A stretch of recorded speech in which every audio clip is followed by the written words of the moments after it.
Hey, what's up, guys? Hope everybody's doing well and having a great day. In this video, we're going to talk about yesterday's X-Flare, something you may not know about this rare X-Flare that's headed towards the Earth right now as I do this video that should produce some spectacular auroras. We'll have to wait and see if this thing makes direct contact with the Earth. I kind of think it will. It's a very dense cloud on its way to the Earth right now as I do this video. We'll come back and take a closer look at that here in just a moment. Speaking of dense clouds, there was a low pressure system over the Central Plains yesterday. It's still kind of in the area but drifting to the east. But yesterday it produced exceptionally high winds extending from all the way up in Nebraska down through Texas. These high winds generated multiple power outages across multiple states. You can see at one time, this is a screen grab from yesterday, 273,000 customers without electricity just in Texas alone from those high winds. Over 10,000 in Oklahoma and over 10,000 in Louisiana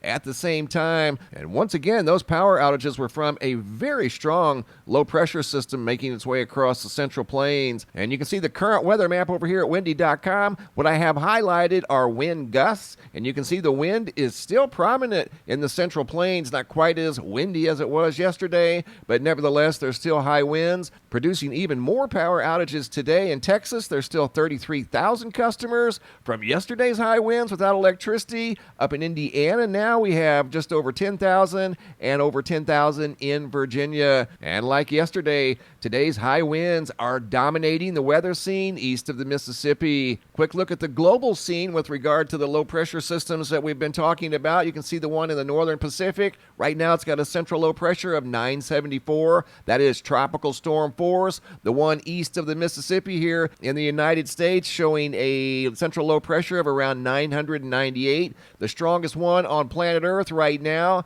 is once again off of the coast of Antarctica, coming in at 938 millibars. That is hurricane force once again off of the coast of Antarctica. Over here at the website, quick look at the Schumann resonance. You can see quite a bit of background noise, more than likely that is associated with the ongoing solar activity that's going to increase in the coming days. Hopping over to the Yellowstone supervolcano caldera, looking at the seismographs that monitor the mighty supervolcano. Dark blue represents magma intrusion. We see a little bit of that going on. Also some earthquakes scattered around the caldera. Coming over here to the University of Utah, and you can see those earthquakes over here at the University of Utah. They're not very large earthquakes, but nevertheless they're earthquakes at a supervolcano ranging anywhere from a 0.5 everywhere in between, all the way up to a 2.3. Looking at the GOES X-ray flux, you can see yesterday's X1 solar flare that is Earth-directed that occurred on October 28th of 2021. Haven't seen any more X-flares since then. Saw an M flare and multiple C flares. But check this out. 18 years ago to the day, they called them the Halloween storms of 2003. There was a large X-flare, one of the largest ever recorded, that occurred on, you guessed it, October 28th of 2003, almost at the same exact time as the solar flare that we saw yesterday. The large X1 occurred at around 1500 Universal Time. The X flare from 2003 occurred around 12 Universal Time on the 28th, 18 years ago. And here's what happened yesterday, right there is the X-flare that's Earth-directed, just exactly like the event that occurred back in 2003 that created some incredible auroras visible all the way down in Texas, parts of Florida, California, Portland, and you guys in the mid-latitudes might be in for a treat if this does make contact with the Earth as it's forecasted to. Here's the solar flare from 2003, comes in at number 3, October 28th of 2003, an X17-2, one of the strongest solar flares ever recorded, and right here it is over at the LASCO Soho C3. That's the Earth-directed event that did create some unbelievable auroras that reached way down into the mid-latitudes. They called that the Halloween storms of 2003 because the storms went on for the better part of 2 days, going all the way up into Halloween. Will we see the same thing this year? More than likely so. We'll see some sort of auroras. I don't know how deep down they'll go in the lower latitudes, but here's a look at the CME that's en route. Like I said, right now as I do this video, moving at a whopping 2 million miles per hour. Very dense cloud that's coming directly at Earth. That green orb you see right here on this graph, that's planet Earth,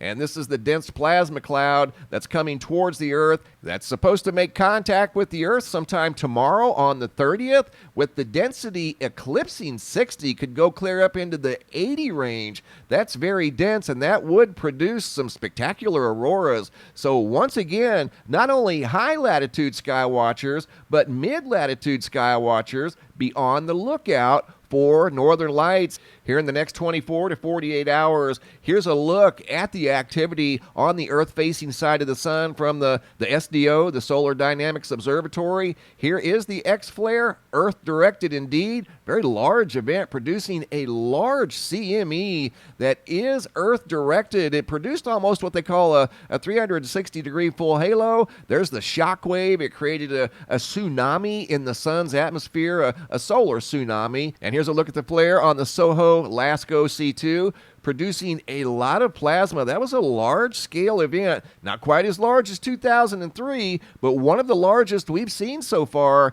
in Solar Cycle 25. Here's a look at it from farther out. This is the SOHO LASCO C3, and you can see the protons that almost instantly reacted with the satellites. And then, of course, the ionosphere reacted what seemed like within seconds, but it was a few minutes. You can see right there, it absorbed all of that energy from the Earth-directed solar flare. And here's a look at the two events side by side that occurred 18 years apart, almost to the exact hour, within 4 hours of each other, 18 years apart. X-17 on the left, that was obviously Earth-directed, that generated some of the most spectacular auroras that were ever seen. This one over here is not quite as strong. This is the one on the right that's inbound right now as I do this video. It too should produce some very photogenic skies here in the coming hours, probably sometime tomorrow, maybe even tomorrow night. So once again, high and mid-latitude sky watchers, be on the lookout for some spectacular skies. And speaking of colorful skies, I've got a video here that was sent in by Alyssa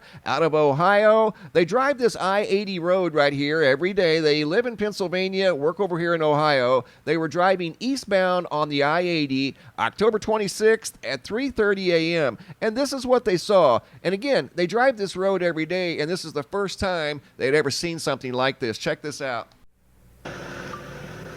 What in the purple sky?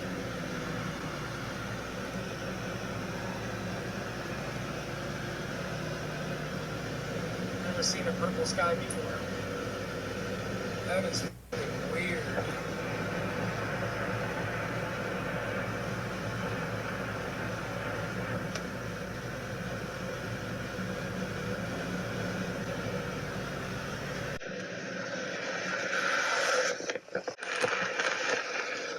Regular sky, purple sky. What the?